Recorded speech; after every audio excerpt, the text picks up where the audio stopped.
Hello everybody, so I have here the Side Sword 2 by Kvetun, and I'm going to give you a fair review on this and my opinions of what I've had regarding the sword itself and within sparring. Now this is borrowed. I do have the Side Sword number 1 with me, this one here, so that's the Side Sword number 1, and if I don't hit anything, I also have with me the Side Sword number 3. So I will probably compare a little bit, but I'm going to mainly focus on the Side Sword number 2 for today. I've just stabbed the wall. Okay, let's go into prices, dimensions, and all the statistics. I'm going to put the finer statistics on the side here. But we're going to start at a base price of €250, and you have a few options here.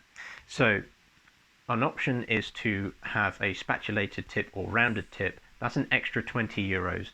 The rolled tip, which is what you have on most of the other standard types of Kvetun swords, is a rolled tip, and that's no extra cost. Okay.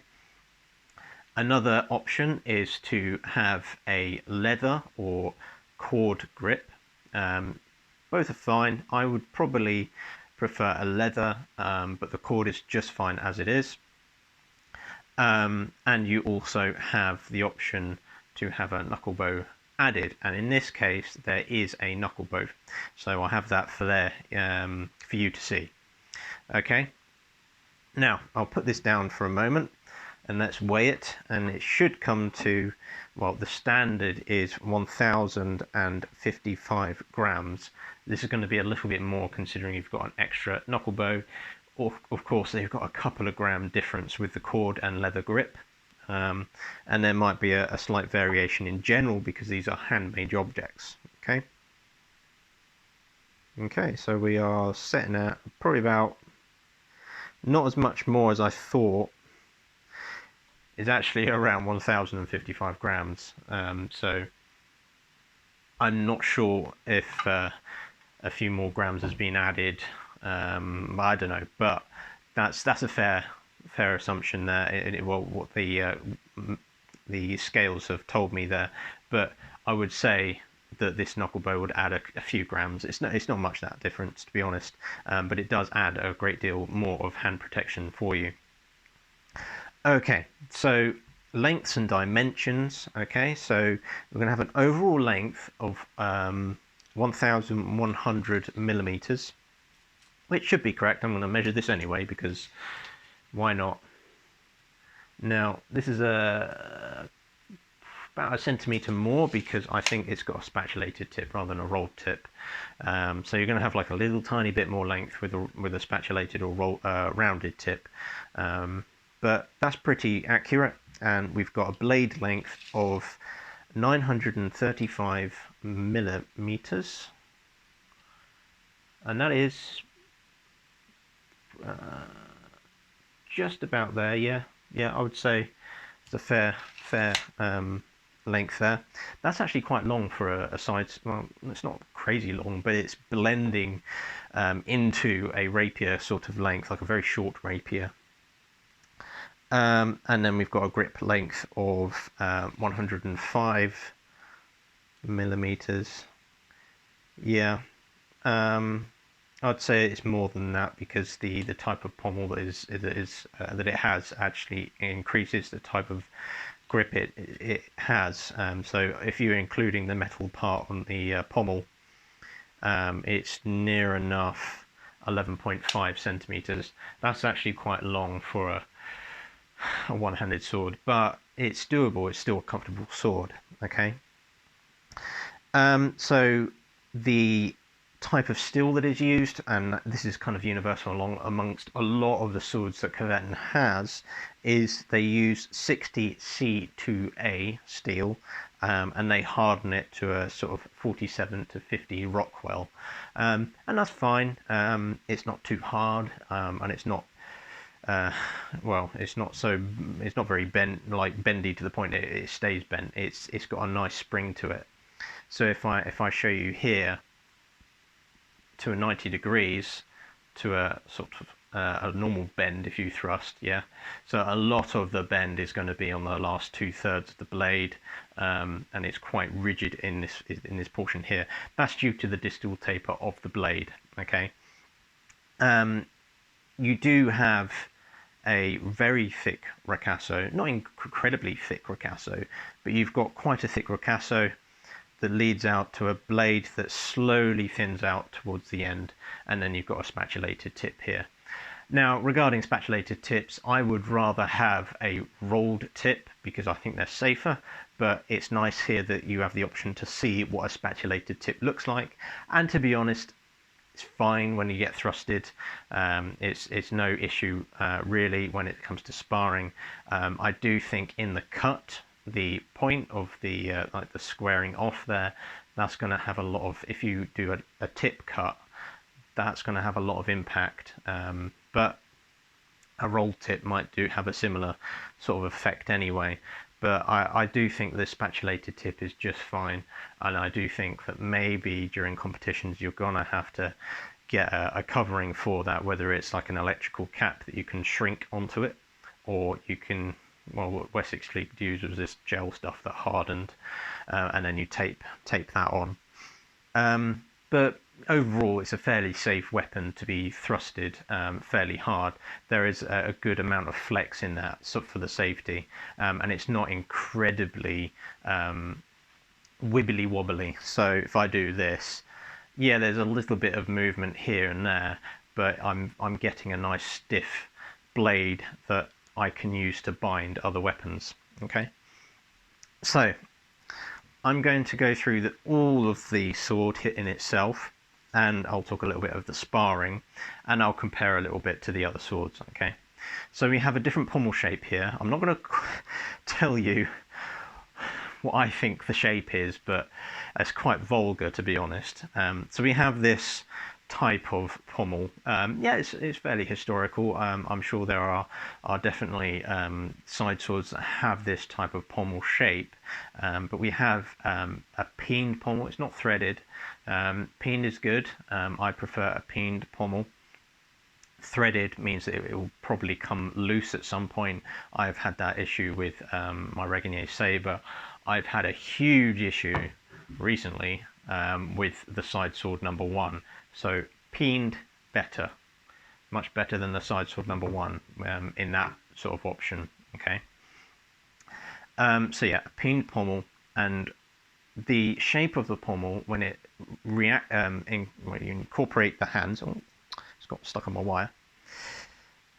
You hold the sword like so, sort of like a handshake grip. You've got the tip of your index finger just going onto the crossguard, just to aid. It's like an early pistol grip type. I'm sure a lot of you are familiar with side swords and how they are developed and progress over time.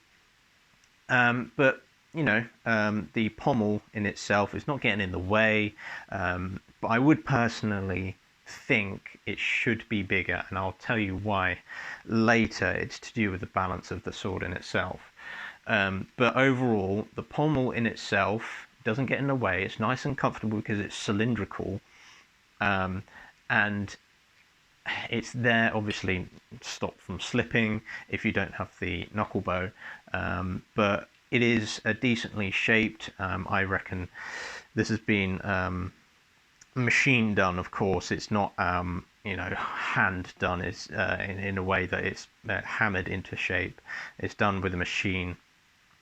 Okay, now let's move on to the grip. Now this has a leather grip. The stitching on the leather is nice and even. It hasn't come off, and it's nice and flush to the pommel sort of receiver thing here. So there's no massive sort of nothing that's going to get caught or dog-eared or anything like that. There is a little bit of damage on the edge here, but that's fine. That's going to happen over time. This sword has been used for, God, it's well over 6 months by now at the time, because I've borrowed this sword, and the guy that has used this for quite a bit of time. He's used it in competition and all that kind of stuff. So, and it's survived so far, so that's good. But the grip itself, yeah. So the dimensions, it starts cylindrical at the base, and it flares out to quite a flat type grip, very ovoid, quite flat. It doesn't swell out that much, but it's nice and flush with the crossguard. There is a little bit of difference in height with the crossguard to the grip, but that's not too much of an issue. Nothing's going to get caught, nothing's going to get snagged, or nothing's going to hurt you whilst having this on. Okay, so the grip is nice, good shape, and it goes down. There's not too much swelling. I would probably want a little bit more swelling in the center here, but I'm happy with the way that it's flat on the edge, on the sides here towards the crossguard, and then it kind of goes to a cylindrical shape towards the pommel. So I'm going to talk about the knuckle bow now. Nice shape. You've got a little bit of decoration where it's sort of flared out here, and the way that it goes onto the crossguard is nice and natural. There's no, it doesn't look like it's welded on or anything like that. It seems like it's forged as part of the crossguard. So I'm going to put this glove on. This is a red dragon, so it's fairly typical of what you're going to use when sparring with this, and it's what I use. Okay, there are other brands that are very similar to this. So this is what you're going to use, and as you can see here, you have no issue with the size of the crossguard. I have fairly standard size hands. These are a medium size for Red Dragon gloves, but the crossguard, the knuckle bow, does not get in the way at all. That's really nice and tight. You do see a lot of side swords that have knuckle bows that go way out, and it's completely unnecessary. It's not very historical, and this kind of proportion for the knuckle bow is very good, very historical, and is correct. I like it. So there we go. And there's plenty of room. Even with the fingering, there is plenty of room here. Some fingerings on some historical side swords are a little bit smaller, but this is fine. This is good. Okay, let's put that down, take my glove off. And now what you shouldn't use is say a spez, heavy spez gauntlet or anything like that, or these sparring gloves. You're not going to get your hand in there. It's not designed for it, so you should never use these. Use Red Dragons. That's plenty of protection, and you're not going to get. It's not as devastating as a longsword or anything like that. Okay. Okay. So moving on to the Quillons.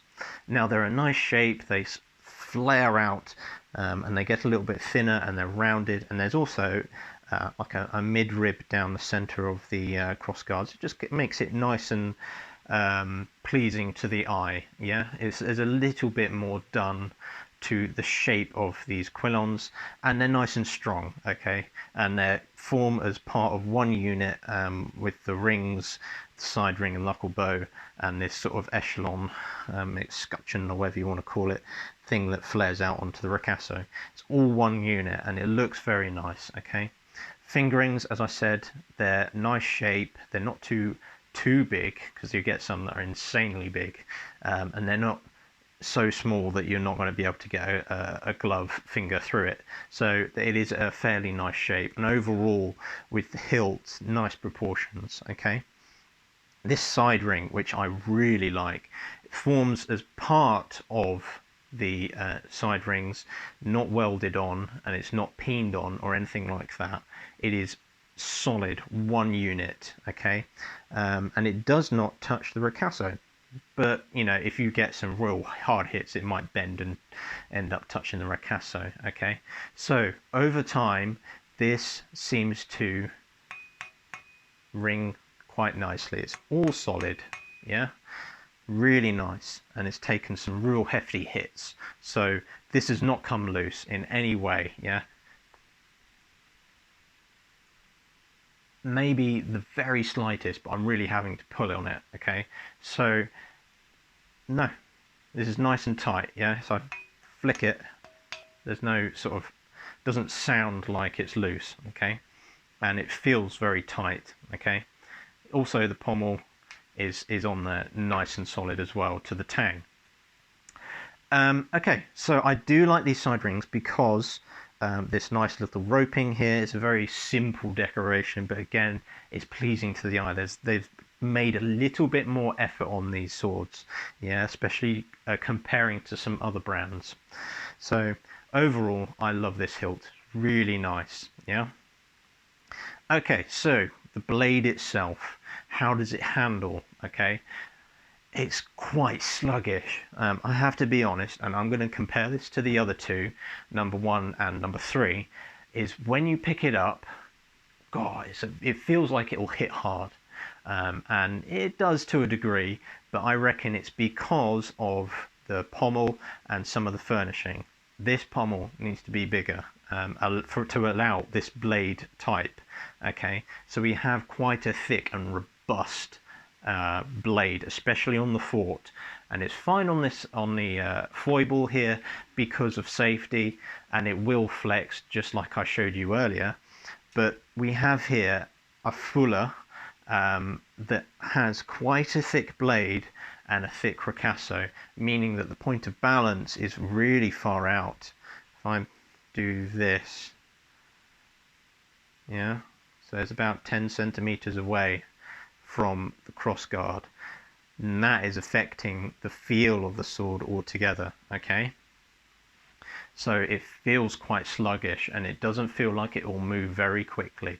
It'll be solid in the parry because of the blade it has, but because of the there's not enough weight this side to make it more nimble. Okay, so just bear in mind that the number 3 actually weighs a hell of a lot more than this number 2. This is 1200 grams, and that is what did I say, 1055, so that's quite a lot more, but this feels really nimble. Okay, and that's because of the furnishing. Yes, it's got added plates and rings here, stuff here, but I reckon this pommel was adding a lot of weight here as well. So just bear that in mind. Also, the blade type as well affects this. This blade type is the same as number 1. But let's go back to number 2 here. Personally, I would make this pommel larger due to this type of blade. Now, sparring with it, yeah, you start to forget the fact that it's quite sluggish, but it does affect your speed. Okay, it probably won't affect you as much if you're 6'5" and full of muscle and all that kind of stuff, so you'd be fine with that. Or if you work out and you're a lot more stronger than I am, then this will be less affected, like the point of balance and the way it feels. Yeah, but if you're, say, my kind of stature, I'm 5'11", fairly average build. I'm sort of athletic enough to do HEMA 4 times a week, and I use side swords quite a lot, especially recently. If not, I'm doing arming sword with buckler. By the way, this is great with sword and buckler. It's just fine with sword and buckler. I will add sparring stuff to this as well, as in the background. So yeah, this is good for sword and buckler, good on its own as well. But for my stature and my experience, I do feel it's fairly sluggish. Okay, not so quick. You can't make those quick snap cuts. Flick cuts to the wrists and things like that, or a flick cut to the side of the eye and stuff like that. It takes a little bit more momentum to get it going, so you're going to have to think about how you're going to fence with this. Okay, so yeah, overall it's good. I mean, the blade in itself, we have the fuller going sort of near towards halfway, sort of between 2/3 and halfway, and then it becomes like this diamond section blade, and then we have the tip with the spatulated tip here. Regarding the length as well, you do get a lot of reach. I found myself doing these types of retreating or going in and cutting over top, just because this is quite a long blade. Yeah. If I compare this to number 1, number 1 and number 3 have the same blade, and you do get